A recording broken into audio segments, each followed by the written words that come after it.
Hello students.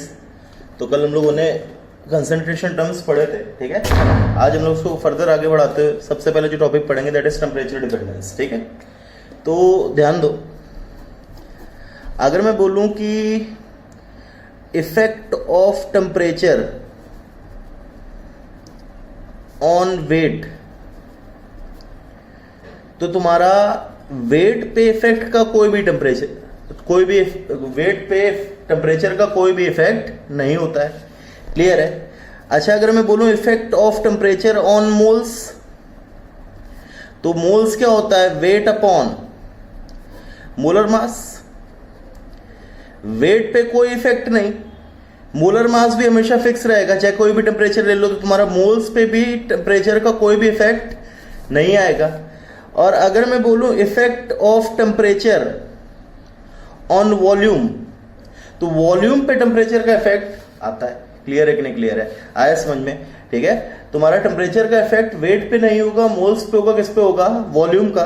तो यहां पे अगर मुझे टेम्परेचर डिपेंडेंस देखना है तो मैं डायरेक्टली क्या देखूंगा? कंसंट्रेशन टर्म्स विच कंटेन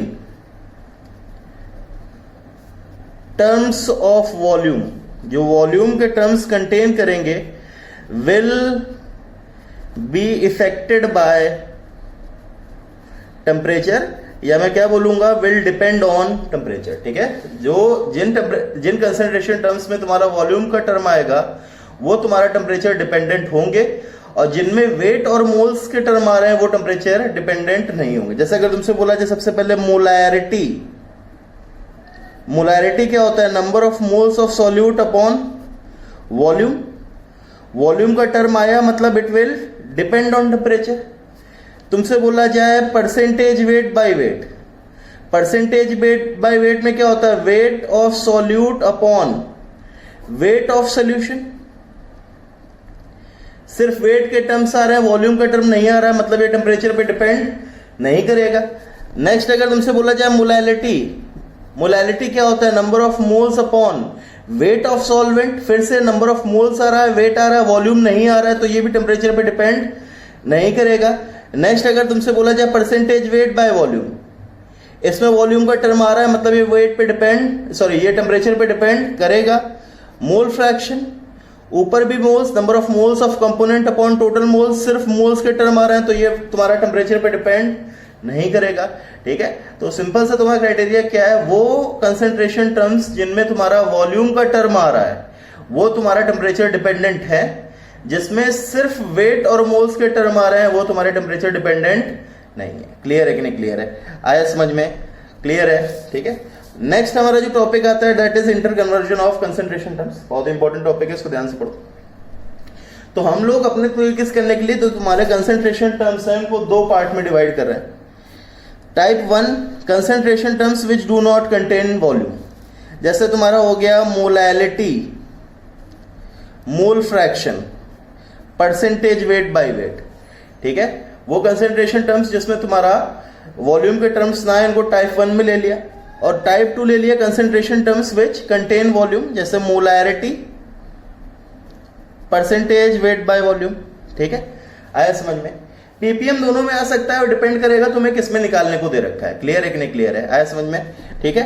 तो हमने तुम्हारे दो टाइप में डिवाइड किया है, type 1 concentration terms which do not contain volume, और type 2 concentration terms which contain volume. PPM इसमें भी हो सकता है, अगर तुम्हारा वेट बाय वेट और मोल्स बाय मोल्स में तुम्हारा दिया रखा है तो टाइप 1 में आएगा, और अगर पीपीएम तुम्हारा वेट बाय वॉल्यूम में निकालने को बोला है तो किस में आएगा? टाइप 2 में आएगा, ठीक है। तो केस ए अब क्या पढ़ेंगे? देखो ध्यान से, पहले दो केसेस पे पढ़ेंगे। तो केस समझो पहला, inter conversion of concentration terms of type 1 with type 1 और टाइप 2 विद टाइप 2। मतलब टाइप 1 के एक कंसंट्रेशन टर्म से दूसरे कंसंट्रेशन टर्म में जाना। जैसे गिवन है तुम्हें मोलैलिटी से मोल फ्रैक्शन निकालना इसी के अंदर, या फिर परसेंटेज वेट बाय वेट से मोलैलिटी निकालना, या फिर मोलैलिटी से परसेंटेज वेट बाय वेट निकालना। टाइप 1 के एक कंसंट्रेशन टर्म का टाइप 1 के एक और कंसंट्रेशन टर्म में कन्वर्जन, दिस इज केस। या फिर टाइप बी का टाइप बी के साथ, जैसे परसेंटेज वेट बाय वॉल्यूम से मोलैरिटी निकालना, या मोलैरिटी से परसेंटेज वेट बाय वॉल्यूम निकालना। क्लियर है कि नहीं क्लियर है? आया समझ में? केस ए क्या है? Inter conversion of concentration terms, type 1 का टाइप 1 के साथ, मतलब आपस में इंटर कन्वर्जन, या टाइप 2 का टाइप 2 के साथ। क्लियर है? आया समझ में? या तो दोनों में वॉल्यूम नहीं प्रेजेंट होगा जो गिवन है और जो निकालना है, या तो दोनों में वॉल्यूम का टर्म आएगा। ठीक है, समझ में आया? ठीक है, टाइप समझ में आया कि नहीं? तो जैसे हमारा क्वेश्चन गिवन है 40% wait by wait aqueous NaOH solution है, तुम्हें इसका find first part molality, second part mole fraction. करना कैसे ध्यान दो, जो डेफिनेशन लिखवाई थी इसीलिए अब देखो तुम्हें बताया था कि डेफिनेशन याद क्यों रखना है। 40% वेट बाय वेट, अगर मैं बोलूं परसेंटेज वेट बाय वेट की डिफाइन हमने कैसे किया था? मास ऑफ सोल्यूट प्रेजेंट पर 100 ग्राम्स ऑफ सोल्यूशन।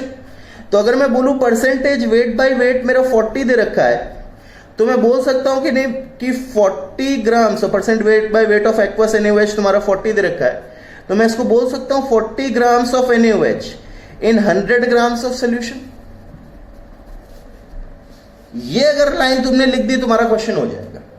ना तुम्हें कोई फॉर्मूला याद रखना है, इसमें 100 टाइप के फॉर्मूले आते हैं, हम लोग फॉर्मूले से नहीं जाएंगे, बस ये लाइन याद रखो ये कैसे लिखनी है।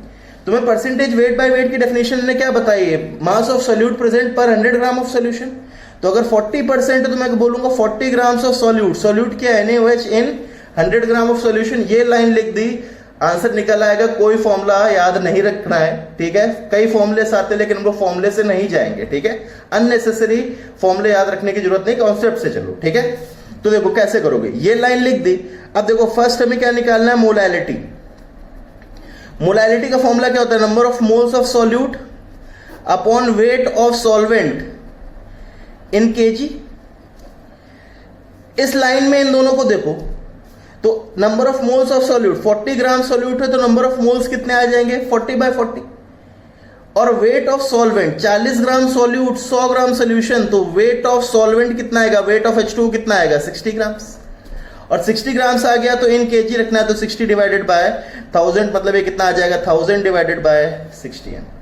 क्लियर है कि नहीं क्लियर है? इस लाइन से डायरेक्टली। अब देखो सेकंड तुम्हें क्या निकालना है? मान लो mole fraction of NaOH। Mole fraction of NaOH क्या होता है? Number of moles of NaOH upon number of moles of NaOH plus number of moles of water.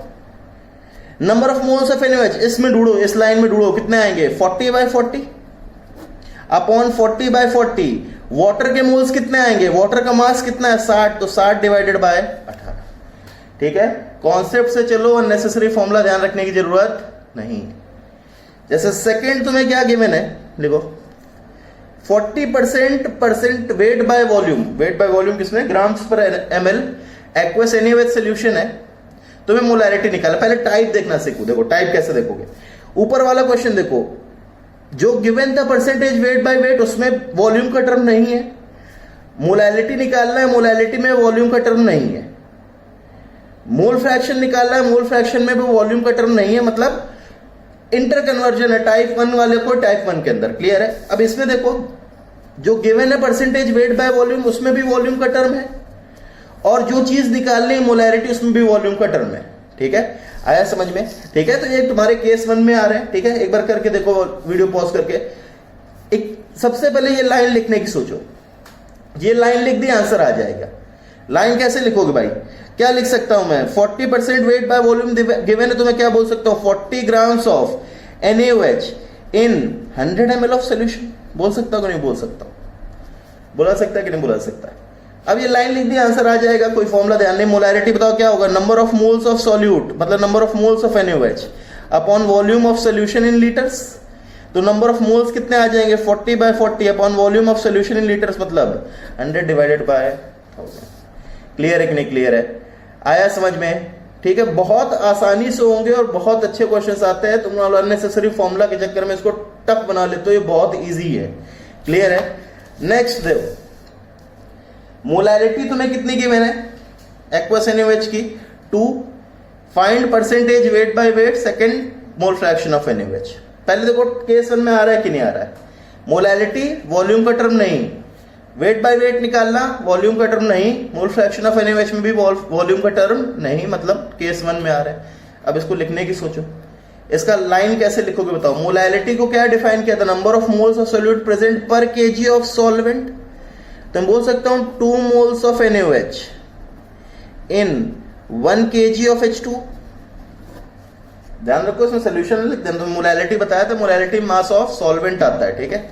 तो बताओ भाई, percentage weight by wait, weight of solute मतलब NaOH upon weight of solution into 100।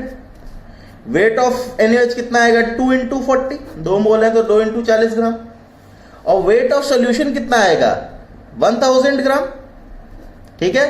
नहीं, ये किसका है? सॉल्वेंट का। तो तुम्हारा सोल्यूशन का कितना आएगा? 1000 प्लस 80 इंटू 100। समझ में आया कि नहीं आया?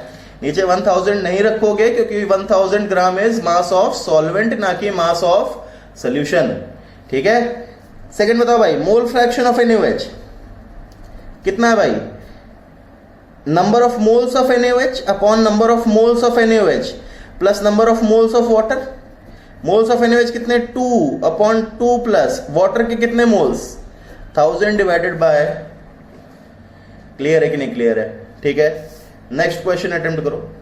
मोल फ्रैक्शन ऑफ NaOH 0.4 है। Find first part molality, second part percentage weight by wait. Video pause करो, अटेम्प्ट करो, फिर इसके बाद सोल्यूशन देखो।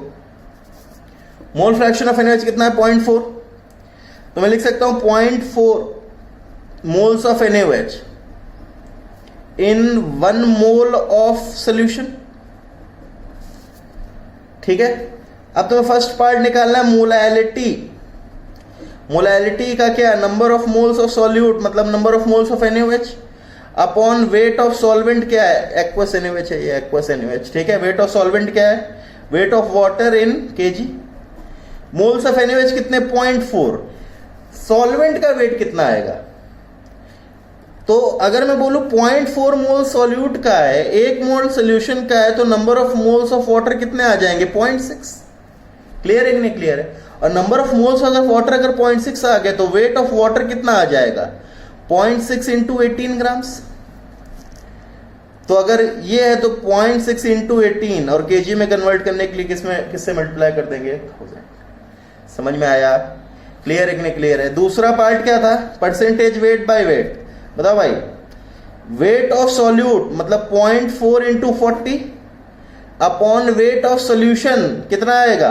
0.4 into 40 plus 0.6 into 18 multiplied by. समझ में आया? क्लियर है कि नहीं क्लियर है? ठीक है, कोई दिक्कत? ठीक है,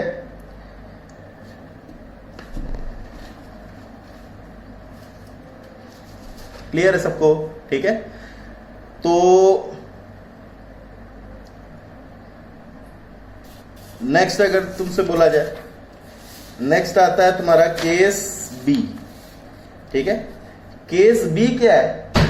inter conversion of type A with type B और vice versa type B with type A. मतलब जैसे मोलैलिटी को मोलैरिटी में कन्वर्ट करना है। मोलैलिटी है जिसमें वॉल्यूम का टर्म नहीं, मोलैरिटी जिसमें वॉल्यूम का टर्म है। या फिर परसेंटेज वेट बाय वेट को परसेंटेज वेट बाय वॉल्यूम में, percentage weight by wait volume का टर्म नहीं, परसेंटेज वेट बाय वॉल्यूम में वॉल्यूम का टर्म है। तो मतलब एक में वॉल्यूम का टर्म होगा, दूसरे में नहीं। ठीक है, जैसे अगर तुमसे बोले जाए मोल फ्रैक्शन को तुम्हारा मोलैरिटी में कन्वर्ट करना है, मोल फ्रैक्शन में वॉल्यूम का टर्म नहीं, मोलैरिटी में वॉल्यूम का टर्म है। क्लियर है? केस बी समझ में आया? ठीक है, केस बी क्या है? टाइप ए के एक कंसेंट्रेशन टर्म का टाइप बी के एक कंसेंट्रेशन टर्म है। या देखो यहाँ इसमें टाइप, ठीक है, इसमें शायद 1 2 ले रखा था, टाइप 1 बिट टाइप 2 लिखो। ठीक है, वहां टाइप 1 टाइप 2 ले रखा था। टाइप 1 के कंसेंट्रेशन टर्म का टाइप 2 के कंसेंट्रेशन टर्म के बीच में रिलेशन। तो ऐसा कभी भी कोई क्वेश्चन आएगा तो तुम्हें एक चीज यहाँ मैंडेटरी गिवन होगी, that is density of solution. ठीक है, एक चीज यहाँ मैंडेटरी गिवन है, that is density of solution given he given होगा। जैसे परसेंटेज वेट बाय वेट है, इसमें वॉल्यूम का टर्म नहीं है, तुम्हें फाइंड क्या करना है? मोलैरिटी। मोलैरिटी में वॉल्यूम का टर्म है तो साथ में एक और डाटा गिवन होना जरूरी है, that is density of solution. तो इसके दो मेथड है, दोनों हम लोग डिस्कस करेंगे। या तो फॉर्मूला, एक ये फॉर्मूला ध्यान रखो, molarity is equals to percentage weight by weight into density of solution into 10 by mw। Percentage weight by weight the solution जो डेंसिटी ऑफ सोल्यूशन है that will be in grams per ml, इसकी unit क्या होनी चाहिए, grams per ml, into 10 upon ये mw किसका है, molar mass of solute, ठीक है, ये mw किसका है, मोलर मास ऑफ सॉल्यूट। तो या तो डायरेक्टली फॉर्मूला पुट कर दो, तो मोलैरिटी इज इक्वल्स टू क्या आ जाएगा, 60 इंटू कितना भाई, कितना आ जाएगा, ये डी सोल्यूशन कितना, 1.2 ग्राम्स पर एमएल में ही दे रखा है, तो डायरेक्टली पुट कर दिया, इंटू 10 अपॉन सॉल्यूट के NaOH टू डिवाइडेड बाय 40। आया समझ में, क्लियर है, ठीक है, कोई दिक्कत, या तो डायरेक्टली फॉर्मूला पुट करो या फिर अब कॉन्सेप्ट से देखो, देखो दोनों में से कोई भी अपनाओ, तुम्हारे ऊपर है, फॉर्मूला वाइज भी अपना सकते हो, कॉन्सेप्ट वाइज जिसमें तुम कंफर्टेबल हो। कॉन्सेप्ट से कैसे करना है ध्यान दो, कॉन्सेप्ट में हमें क्या करना है, पहले जो गिवन है उसको वर्ड्स में लिखो, जैसे हमें गिवन है परसेंटेज वेट बाय वेट कितना है 60, तो मैं लिख सकता हूं 60 grams of NaOH in 100 grams of solution. समझ में आया, क्लियर है। दूसरी चीज हमें क्या गिवन है, density of solution 1.2 grams per ML है। अच्छा, डेंसिटी मतलब क्या, मास अपॉन वॉल्यूम, मास किसका, अभी पिछले क्लास में बताया था, सोल्यूशन का मास, वॉल्यूम भी किसका, सोल्यूशन का वॉल्यूम। तो 1.2 ग्राम्स पर एमएल है, तो मैं इसमें लिख सकता हूं 1.2 grams of solution in 1 ml of solution, ठीक है। पहले जो डाटा गिवन है उसको वर्ड्स में लिखा। सेकंड स्टेप क्या है कि इन दोनों जो तुम लोगों ने दो लाइंस लिखी हैं, इनमें कॉमन टर्म देखो। कॉमन टर्म क्या है, देखो मतलब क्या, ये 60 ग्राम्स ऑफ NaOH मतलब मास ऑफ सॉल्यूट, तो मास ऑफ सॉल्यूट फर्स्ट वाली इक्वेशन में आ रहा है, सेकंड वाली में नहीं आ रहा है। ये 1 ml क्या है, volume of solution, volume of solution second वाले में आ रहा है लेकिन फर्स्ट वाले में नहीं आ रहा है। लेकिन मास ऑफ सॉल्यूशन दोनों में आ रहा है। देखो, मास ऑफ सॉल्यूट सिर्फ फर्स्ट में आ रहा था, वॉल्यूम ऑफ सॉल्यूशन सिर्फ सेकंड में आ रहा था, लेकिन मास ऑफ सॉल्यूशन दोनों में आ रहा है। तो जो कॉमन टर्म मिले, ठीक है, जो कॉमन टर्म मिले उसको इक्वलाइज कर दो। कैसे इक्वलाइज करोगे, यहां 100 या 1.2 है, तो इसको 1.2 से और इसको 100 से क्या कर दो, मल्टीप्लाई। आया समझ में। तो अगर तुमने ऐसा किया तो ये क्या आ जाएगा, 60 into 1.2 grams of NaOH in 120 grams of solution, और ये क्या आ जाएगा 120 grams of solution in 100 ml of solution. Clear है कि नहीं क्लियर है, आया समझ में। अब बस तुम्हें जो निकालना है मोलैरिटी, उसका फॉर्मूला लिखो। मोलैरिटी का फॉर्मूला क्या है, number of moles of solute upon volume of solution in litres. तो number of moles of solute मतलब कितना, 60 इंटू 1.2 डिवाइडेड बाय 40, और वॉल्यूम ऑफ सोल्यूशन कितना है तुम्हारा 100 डिवाइडेड बाय 1000। तो ये देखो सेम आएंगे। क्लियर है कि नहीं क्लियर है। या तो डायरेक्टली जिससे तुम्हें कंफर्टेबल है उससे करो, या फॉर्मूला से, कॉन्सेप्ट से। कॉन्सेप्ट से थोड़ा सा ट्रिकी पड़ता है, लेकिन ये ध्यान रखो कोई भी सवाल आएगा कॉन्सेप्ट से चलोगे और वो होता जाएगा, ठीक है। कोई भी ध्यान रखो, तुम्हारे ऊपर है, ठीक है। ऐसा कोई जरूरत नहीं फॉर्मूला भी ज्यादा ध्यान रखना है, कॉन्सेप्ट वाला जो तुम्हें कंफर्टेबल लगे, जो अच्छा लगे उसमें तुम वो ध्यान रखो, ठीक है। नेक्स्ट देखो भाई, अब इसको आगे बढ़ाते हैं। नेक्स्ट अगर तुमसे बोला जाए percentage weight by volume, grams per ML में दे रखा है कितना, 40%, और तुम्हें मोलैरिटी निकालना है। एक में वॉल्यूम का टर्म, एक में वॉल्यूम का टर्म का नहीं। तो फॉर्मूला देखो, हम लोग अब अलग अलग फॉर्मूला नहीं ध्यान रखेंगे, ऐसा नहीं कि परसेंटेज वेट बाय वॉल्यूम का मोलैरिटी में भी ध्यान रखें। हमें क्या करना है, हमें बस ये फॉर्मूला ध्यान रखना है, ये वाला। कैसे करोगे, इन दोनों को ध्यान दो। तो मोलैरिटी और परसेंटेज वेट बाय वेट के बीच में रिलेशन पता है। तो पहले देखो परसेंटेज वेट बाय वॉल्यूम को केस ए में जाके देखो किस में कन्वर्ट कर सकते हो। मोलैरिटी में आसानी से कन्वर्ट किया जा सकता है कि नहीं। तो मतलब अगर मैं percentage weight by volume is equals to 40% दे रखा है, तो मैं लिख सकता हूं 40 grams of solution, 40 grams of NaOH in 100 ml of solution. और मोलैरिटी यहां से क्या आ जाएगी, 40/40, और ये 100 डिवाइडेड बाय 1000 मतलब कितना आया है भाई, 10 m। क्लियर है, समझ में आया, ठीक है। देखो फिर से ध्यान दो, हमें एक फॉर्मूला बस ध्यान रखना है, हमें 40 फॉर्मूले याद नहीं रखने। ये फॉर्मूला ध्यान रखा, पर मोलैरिटी और परसेंटेज वेट बाय वेट। तो अगर वॉल्यूम वाला कोई टर्म है तो उसको मोलैरिटी में कन्वर्ट करने की सोचो। तो मोलैरिटी में कन्वर्ट कर लिया, मोलैरिटी से परसेंटेज वेट बाय वेट निकाल सकते हो। मोलैरिटी तुम्हारी कितनी है, 10 is equals to percentage weight by weight into कितना भाई, 1.2 इंटू 10 डिवाइडेड बाय 40। तो परसेंटेज वेट बाय वेट कितना आ जाएगा तुम्हारा, ये कट गया ये कट गया, तो ये कितना आ जाएगा भाई 40 divided by 1.2। Percentage weight by wait कितना आ गया 40 डिवाइडेड बाय 1.2।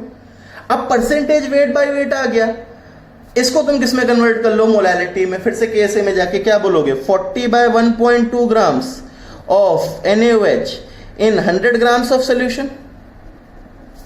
तो मोलैलिटी क्या आ जाएगी, molality is equals to 40 divided by 1.2 divided by 40 upon mass of solvent क्या आएगा 100 माइनस 40 बाय 1.2 इंटू, क्लियर है, ठीक है।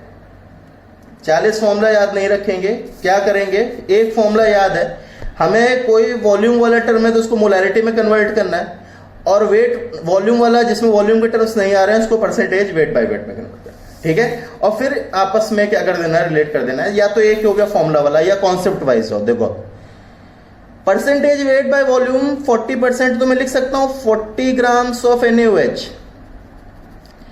इन 100 ml ऑफ सोल्यूशन, और डेंसिटी 1.2 है तो 1.2 grams of solution in 1 ml of solution.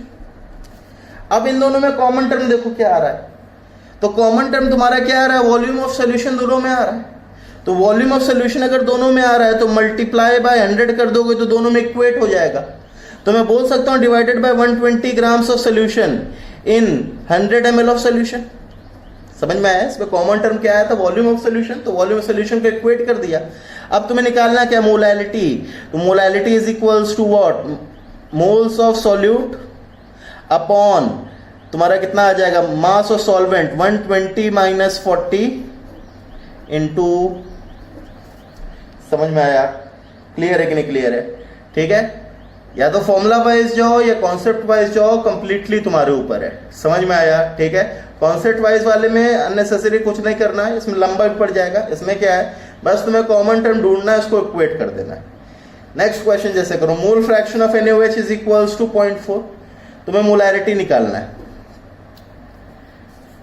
Formula concept, तो मोल फ्रैक्शन गिवन है, मोल फ्रैक्शन गिवन है 0.4, तो फॉर्मूले वाले में जाने के लिए देखो वेट का टर्म वेट बाई वेट में कन्वर्ट करना, तो इसको मैं सबसे पहले क्या लिख सकता हूं, 0.4 मोल्स ऑफ NaOH इन 1 या मोल ऑफ सोल्यूशन, और परसेंटेज वेट बाई वेट निकालोगे तो कितना आएगा 0.4 into 40 upon 0.4 into 40 plus 0.6 into 18 multiplied by 100। Clear है कि नहीं क्लियर है। अब परसेंटेज वेट बाय वेट निकला है तो मोलैरिटी में, मोलैरिटी और percentage weight by weight connection, molarity is equals to percentage weight by weight into density into 10 divided by molar mass. Clear है कि नहीं क्लियर है। परसेंटेज वेट बाय वेट ये रख दो तो तुम्हारा क्या आ जाएगा, मोलैरिटी। कॉन्सेप्ट में जाओ, 0.4 moles of NaOH in 1 mole of solution, density क्या है 1.2 grams of solution in 1 ml of solution. क्या चीज कॉमन दिख रही है, मोल ऊपर आ रहा है नीचे नहीं आ रहा है, mole of solute, volume of solution नीचे आ रहा है ऊपर नहीं आ रहा है।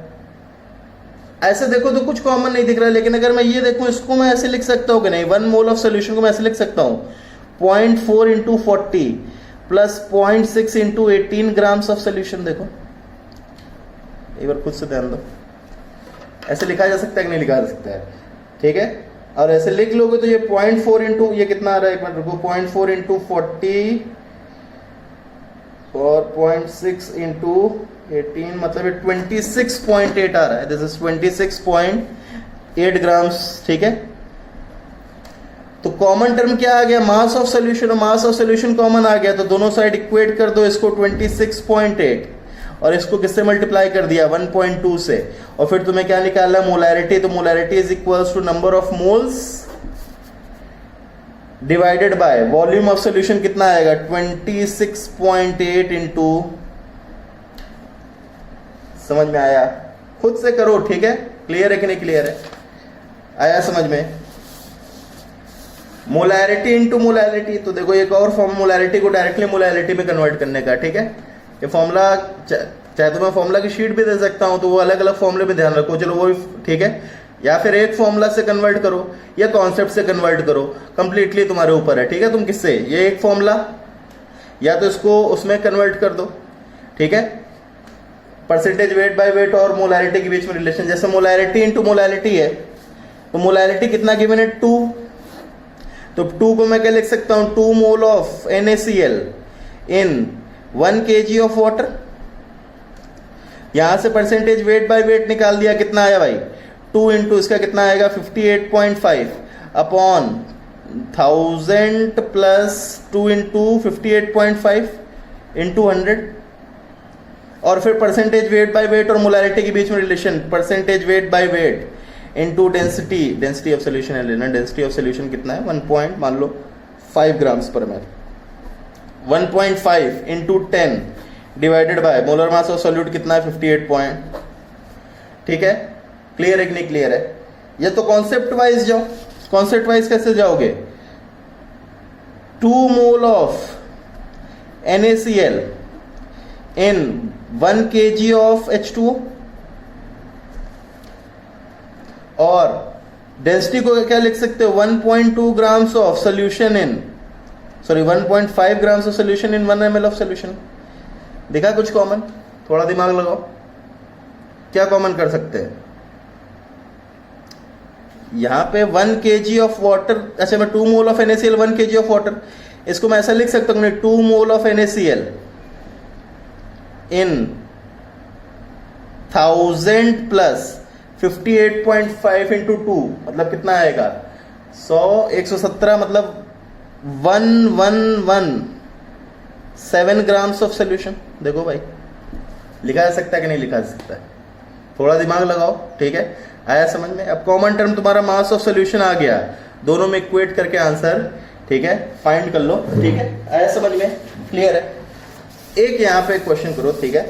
ये दोनों टाइप जो तुम्हें कंफर्टेबल है उससे करना सोचो, चाहे फॉर्मूला वाइज चाहे कॉन्सेप्ट वाइज, कंप्लीटली तुम्हारे ऊपर है, ठीक है। ये नेक्स्ट अगर जैसे मान लो तुमसे बोल दिया गया परसेंटेज वेट बाय वेट, तुम्हें क्या गिवन है C2H5 या तो कंसंट्रेटेड H2SO4 सॉल्यूशन, तुम्हें क्या गिवन है 98%। Percentage weight by wait concentrated H2SO4 solution का 98 है, और डेंसिटी ऑफ सॉल्यूशन कितना आ रहा है मान लो 1.5 ग्राम्स पर ml, ठीक है।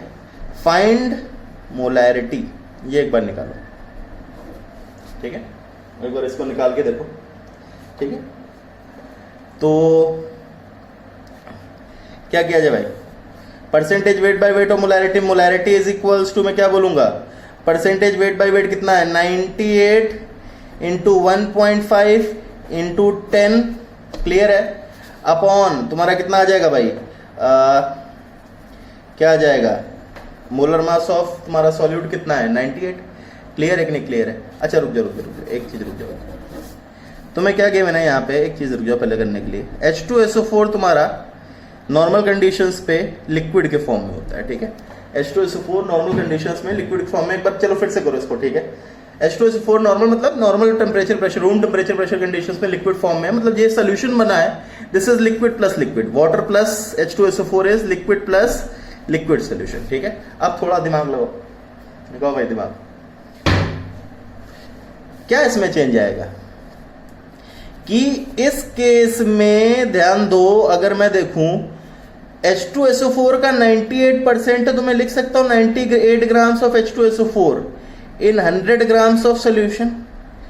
तो मास ऑफ H2SO4 98 है, तो number of moles of H2SO4 कितने आ जाएंगे 1, और number of moles of H2O कितने आ जाएंगे 100 ग्राम है तो 2/18। किसके मोल्स ज्यादा है H2SO4 के, तो ये सॉल्वेंट होगा और ये सॉल्यूट होगा। समझ में आया कि नहीं आया, क्लियर है। ये चीज बस यहाँ आती है, बाकी पूरा क्वेश्चन सेम तरीके से करना है, ठीक है। बस यहाँ मोलर मास ऑफ सॉल्यूट जो तुम रखोगे किसका रखोगे, वाटर का रखोगे। समझ में आया, क्लियर है कि नहीं क्लियर है, ठीक है। इस वाले केस में लिक्विड प्लस लिक्विड सोल्यूशन तुम्हें क्या बताया था, लिक्विड प्लस लिक्विड सोल्यूशन में सबसे पहले क्या देखते हो, मोल्स। मोल्स देखोगे तो किसके मोल्स ज्यादा आ रहे हैं, H2SO4 के, तो H2SO4 सॉल्वेंट हो जाएगा और H2O क्या हो जाएगा, सॉल्यूट। क्लियर है? बाकी इसके आगे तुम्हारा पिछले की तरीके से आराम से उसको कर लोगे। ठीक है, आया समझ में? तो इन क्वेश्चंस को ट्राई करो बार बार, इंटर कन्वर्जन बहुत अच्छे क्वेश्चंस इस पे आते हैं, तुम्हारे ऊपर है कौन से मेथड से करना चाह रहे हो। ठीक है, आया समझ में? फॉर्मूला या कॉन्सेप्ट वो कंप्लीटली आपके ऊपर डिपेंडेंट है। ठीक है, चलिए, थैंक यू।